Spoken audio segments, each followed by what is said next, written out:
Hello and welcome back to the second session for ICFP 2020. And the last paper in this session is going to be liquid information flow control, and it's going to be presented by Jean Yang and Nadia Polakapova.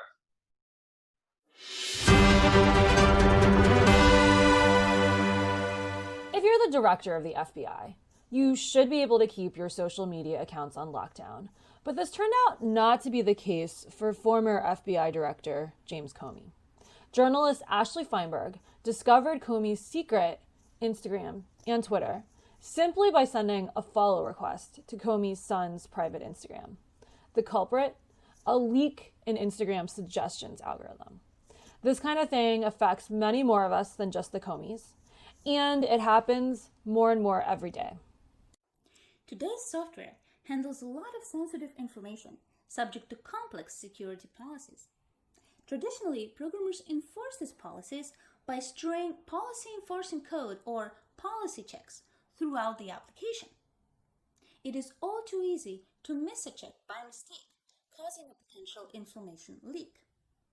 A much better approach is to let programmers specify policies declaratively and separately from the application code, and then let an information flow control framework ensure that the code satisfies these policies. IFC frameworks come in two flavors, static and dynamic, which have complementary strengths and weaknesses. In this work, we will focus on static techniques, which ensure absence of leaks once and for all at compile time, hence avoiding surprise failures and performance overhead at runtime. On the flip side, existing static techniques are unable to handle rich policies that modern applications need, or if they can, they require programmers to provide proof hints to verify absence of leaks. In this work, we developed a new IFC framework called LIFTY, short for Liquid Information Flow Types, which combines the best of static and dynamic techniques. LIFTY is a static framework, but unlike existing static solutions, it is able to verify rich security policies completely automatically. To enable this automatic verification, our first contribution is an encoding of IFC into a decidable type system based on liquid types, hence the name. Moreover, when the application code does not satisfy the policies, LIFTY can automatically generate leak patches that make the code provably secure. Our second contribution is a leak repair technique based on type-driven program synthesis. In the rest of this talk, I will first introduce our encoding of IFC into liquid types. I will then give a demo of what it's like to program in LIFTY, and finally, I will give an overview of how LIFTY's leak repair works. In the liquid type system, types are annotated with logical predicates called refinements. For example, this is how you would specify the type of natural numbers. By restricting refinements to decidable logics, liquid types provide fully automatic type checking of non-trivial program properties. But can we use refinement types to encode security policies?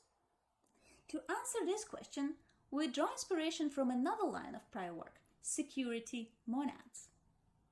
In this approach, computations that manipulate sensitive data live inside a special monad, which we will refer to as TIO. For example, TIO int is the type of sensitive computations that return an integer. The purpose of the security monad is to keep track of the security level of the data that the computation manipulates and to disallow unsafe information flows. In LIFTY, the security level is recorded in the TIO type itself. Apart from the return type, TIO is parameterized by two refinement predicates, the input and the output label, which specify the security levels of the input and output effects of a TIO computation. More precisely, the input label specifies the set of users that are allowed to see the data read by this computation. The output label specifies the set of users who will see the data written by this computation. Both labels are predicates from the refinement logic and can refer to variables in scope as well as a special viewer variable. Now let's see how a LIFTY programmer builds TIO computations. The building blocks of a TIO computation are atomic input and output actions that the programmer writes to model sources and sinks of sensitive data in the system. For example, if my program can access a shared key that belongs to Alice and Bob, I can give this action the following type. Here, the input label specifies that the key is only visible to Alice and Bob, while the output label false guarantees that this computation will not perform any user-visible output. On the other hand, I can define an output action print that outputs a string to a given recipient. The output label of its type guarantees that only the intended recipient will see the string, while the input label true indicates that the return value unit is public. Good luck trying to hide a unit. Note that function types in Lifty can be dependent, so the label of the result can depend on the value of the argument. This allows Lifty programmers to encode rich security policies as types of TIO actions. Atomic actions are combined into computations using the TIO API that Lifty provides. The core of the API are the standard monadic primitives return and bind. Return simply wraps a pure value into a sensitive computation, and so its labels are trivial. The type of bind, on the other hand, is key to correctly tracking information flow in Lifty. Bind sequences two computations, x and y, such that the result of x flows into y. The type of bind is polymorphic in the labels of these actions, but not any four labels would do. To avoid leaks, we need to ensure that y only outputs to those users who are allowed to see the result of x. This is encoded by adding the input label I of x as a conjunct to the output label of y, essentially enforcing that y's output label is more restrictive than I. Finally, the input label of the sequence of x and y is the conjunction of their input labels, and the output label is the disjunction of their output labels. The TIO API has a third primitive operation for leak-free downgrading, which plays an important role in applications with rich policies, but I will skip its description in the interest of time. The TIO library also provides a range of convenient monadic combinators, for example mapm for mapping a sensitive computation over a list. Note that while the primitive operations are part of the trusted computing base, the derived operations are not. They're implemented in terms of the primitive operation and are captured using Lifty itself. Now let's see how I can use Lifty to implement some simple functionality of a conference manager. Say I'm on the program committee of ICFP 20 and I'm viewing the list of all submissions. But I'm also an author of one of the submissions, highlighted in gray. As an author, I have a conflict with the submission. The conference manager has a policy that a conflicted reviewer is not supposed to learn the score or the decision for a paper until the notifications are out. Consider the following hypothetical but insidious leak that violates this policy. As a reviewer, I can sort the list of all submissions by their score. If the programmer is not careful, the sorting function might use the true hidden value of the score for my paper for ordering. In this case, even though the score is still masked, by looking at the position of my paper in the list, I can infer that the score is somewhere between 1.8 and 2.0, and hence the paper has likely been accepted. Yes! Let's see how Lifty would help us prevent this leak. To implement a conference manager in Lifty, I'll start by encoding the interface to the data store as a set of atomic TIO actions. For example, I'll add an action that retrieves a list of all submission IDs from the data store, an action that retrieves a paper title by its ID, and so on for each column of my submissions table. Now it's time to add policies. Recall that paper scores are restricted to users who are not conflicted with a paper, so I would like to change the input label of getPaperScore to reflect this policy. Although the refinement logic does not allow mentioning program-level functions like getPaperConflicts inside labels, I can define an uninterpreted logic-level function, conflicts, that denotes the set of users conflicted with a given paper. I can now use this function to specify the desired policy on scores, that they're only visible to users who are not in the set of conflicts. To connect my logic level function to the data I retrieve from the store, I will refine the result type of getPaperConflicts, stating that it retrieves exactly the same users as those denoted by conflicts. Finally, let's implement the sorting functionality. To this end, I will write a function sortPapersByScore that takes as input a data store DS and the current user client.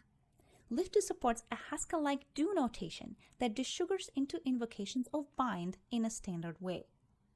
Here I first retrieve the list of all submissions, then sort them using a custom comparator that I will implement shortly, and finally project the paper titles and output them to the current user. Our custom comparator function retrieves the scores of the two papers from the store and compares them. I might not realize that the functionality I just implemented leaks information. After all, I'm only printing paper titles, which are public. Thankfully, Lifty is watching my back. If I ask to type check my program, it reports 2 policy violations for the 2 calls to getPaperScore. Lifty is complaining that they're not visible to client. Instead of trying to decipher the error message and fix the leak myself, I can ask Lifty to do it for me. In this case, Lifty returns a modified program where either call to getPaperScore is wrapped in a policy check. The check retrieves the conflicts list for this paper and checks whether client is on that list. If client is in fact conflicted, our generated patch returns a default score of 0. In the final part of the talk, let's see how Lifty's leak repair works under the hood. Consider a stripped-down version of the leak I just showed you. In this version, we simply read the paper score and directly show it to the user, who, of course, might be conflicted. How does Lifty repair this leak? The key insight is to use the information from the failed type-checking attempt to localize the leak and infer a local specification for the patch. First, let's desugar the do notation into invocations of bind. While type-checking the program, Lifty infers the following types for the 2 computations sequenced by bind. Now recall that our type signature for bind enforces that the output label of the second computation be more restrictive than the input label of the first one. Hence, type-checking in this case reduces to the following implication between the labels. Lifty uses an SMT solver to validate this implication. In this case, the check fails and the program is deemed ill-typed. Lifty keeps track of which input action generated the right-hand side of the failed implication, so it knows exactly where the leak occurred. In this case, the problem is the call to getPaperScore, whose result is too sensitive for its context. To fix the leak, Lifty replaces the offending input action with a patch template, whose intention is to return the original value whenever it's safe, and otherwise return a less sensitive default or redacted value. Crucially, the Lifty type checker not only pinpoints the input action that needs to be replaced, but also infers a local specification that the patch needs to satisfy in order for the program to be secure. In particular, the optimal input label for the patch is derived directly from the left-hand side of the failed implication. With the local specification at hand, we can use our prior work on type-driven program synthesis to fill in the holes in the patch, checking whether client is conflicted with a paper, and if so, returning 0. Thanks to the inferred local specification, synthesis is performed completely independently for each leak. So leak repair scales reasonably well to programs with multiple leaks, as we have seen in the demo. In conclusion, we have presented a new static IFC framework called Lifty.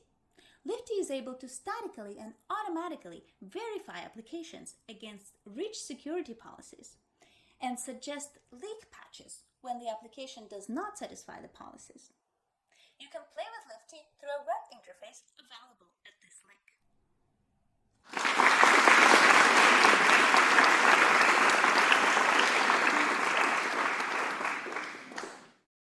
So thank you, Jean and Nadia. There's going to be a live Q&A for this talk if you're in the New York time zone, and you can get to it as per usual by going to the link in Slido.